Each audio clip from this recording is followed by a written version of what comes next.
Менин атым Аида Мусуркановна, фамилиям Абдрахманова. Өзүм адвокат болуп иштейм. Бу жерге келип калганымдын эң бирден бир себеби бул атам себеп болду го дейм. Себеп деген атам өзү юрист болчу. Орустар айтмакчы офицер, баягы доблестный офицер эле да. Коомчулукта жаланган эле адвокаттарга эмес, бул сот системасынын негизи баарына ишеним кеткен да. Ишеним кеткен сот системасына. Андай адвокаттар дагы бар болушу мүмкүн. Жок деп айта албайм.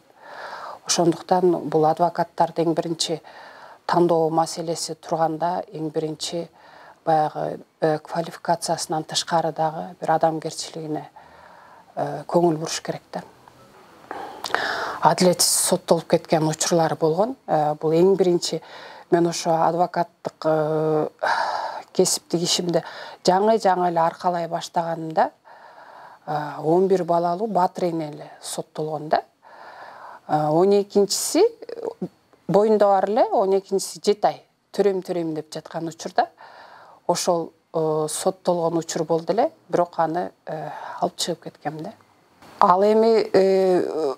Ал эми үйүндө баягы бир литература табылды делген, бирок именно свидетельдер дагы ошону тастыктап бере алган жок да, анын үйүнөн чыкты деп алып кетишти, бирок ошол жерде свидетельдерди чакырышкан, свидетельдерде ошону тастыктап бере алган жок да, ошо именно ошо Батыр эненин үйүнөн табылганынчы. Анан кийин мен ошол жерден бир капа болгом да. Ушундай Батыр эне болсо, биз баягы мамлекет тарабынан мындай адамдарды наоборот бир камкордук алышыбыз керек да, туурабы? Кыргызды көбөйтүп атат, Ошону камкордук албай кайра муну соттоп жатканыбыз эмне деп ошол жерден аябай капа болгом да. Азыр ошол эжебиздин 15 бала болду адам берип. Жок, ошо кол кой деген жерге эч кандай кол койбогула деп кеңеш берет элем. Эң биринчи бул баары адвокаттын көзөмөлүндө болуш керек да. Мисалы мыйзам чегинде жашы жете электерди 24 саатка чейин кармоо укугу бар. Ал эми жарандарды болсо 48 саатка чейинчи. Анан кийин эми ага чейин эле күйөө катары сурап туруп, анан кийин кандайдыр бир көргөзмө алышып атат да. Алар өздөрүнө, против өздөрүнө берип койгонун билбей жатышат да. Ошондуктан эч бир көргөзмө бербеш керек. Жана бүт бул адвокаттын кароосунда болуш керек деп ойлойм да. 48 саатка чейин укук коргоо органдары кармоого укугу бар. Ал эми биринчи кармаган сааттан баштап эле баягы бир звонок чала алышат. Ошо бир звонокту чалып туруп, эң биринчи ошо звонок туугандарын эмес, ошо звонок адвокаттарына болуш керек да. Мисалы биздин Кыргызстанда система мындай да, баягы башыңа иш түшкөндө гана адвокат керек болот да. Ал эми Европада болсо такыр башка экен да. Мисалы ар бир семьянын өзүнчө жактоочулары болот экен да. Биз дагы бирок акырындап ошого баратабыз деп ойлойм да. Көбүнчө эле чынында мыйзам чегинде жүргүзүш керек да. Мыйзам чегинде хоть и в качестве свидетеля болгондо деле баягы адвокатты, именно бекер адвокаттарды предлагать этиш керек да. Эми кармаган оперлер, мисалы тергөөчүлөр андай кадамга барышпайт да. Себеп дегенде бул бир тергөөгө алар үчүн ылайыксыз бир мезгилди түздүрөт. Ошондуктан айтышпай дагы койгон учурлар көп болот да. Садыр Жапаровду жактап атканда аябай саясий куугунтукка кабылдык. Себеп деген ошо телефонубуздан баштап бүттү прослушкада турду. Мен өзүм эле 2 жолу кылмыш ишин козгойбуз деп аракет жасашты да. Ошондо көп бир 3 жыл Жапаровду 3 жылдын тегерегинде жактадык. Ошо 3 жылдын тегерегинде ошондой саясий куугунтуктарга учурадык. Бийликти басып алуу жөнүндө да. Эми баягы митингге чыгып сүйлөп койсоң эле бул бийликти басып албайсың да, туурабы? Анын өзүнүн квалифицирующий признактары бар, субъект, объект деген бар преступлениячы. Анын баягы Биз эми адвокат болгондон кийин билебиз да, именно бийликти басып алуу беренесинин составы жок экеничи. А бирок составы жок экенин билип турсаң деле, баягы өзүң баары деле кыжаалат боло берет экенсиң да, анан кийин акыркы учурда үйдөгүлөргө да айтып калгам да, эгерде мен камалып кетсем, силер кейбегиле, такыр эле кейбегиле, эмоция калтырып, бир жактарга чуркабагыла депчи. Эң кыйынчылык жараткан жагдайлар бул именно тергөөнүн туура эмес тергеп жатканы да. Мисалы мен бир эле примерди айта кетсем, бир жаш эле жигит 15 жолу башына балта менен урулуп өлтүрүлдү да. Ошол именно Ленинский ровдга түштү. Эми Ленинский ровдга түшкөндө ошону статьяларында бүттүгүн туура эмес коюлду. Даже ошону баягы свидетелдерди суралган жок. Анан кийин ошону элестеттиңиз, эми бул чында тергөөнүн иши да. Ошонун свидетелди дагы өзүм барып сурап атам.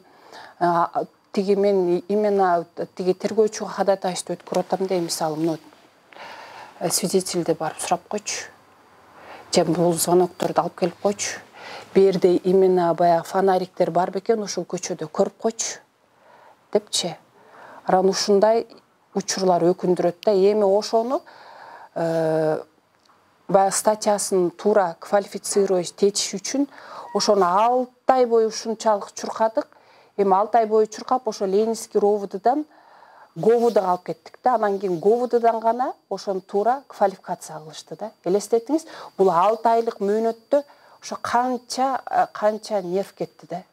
Именно өзүмө коркутуулар көп эле болот.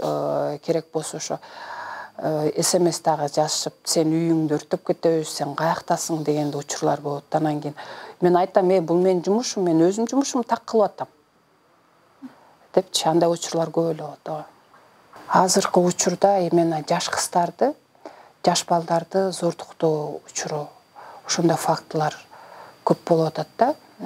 Себеп дегенде баягы билебиз, Арча Бешиктен дагы 8 жашар кызды зордуктап өлтүрүп кетти.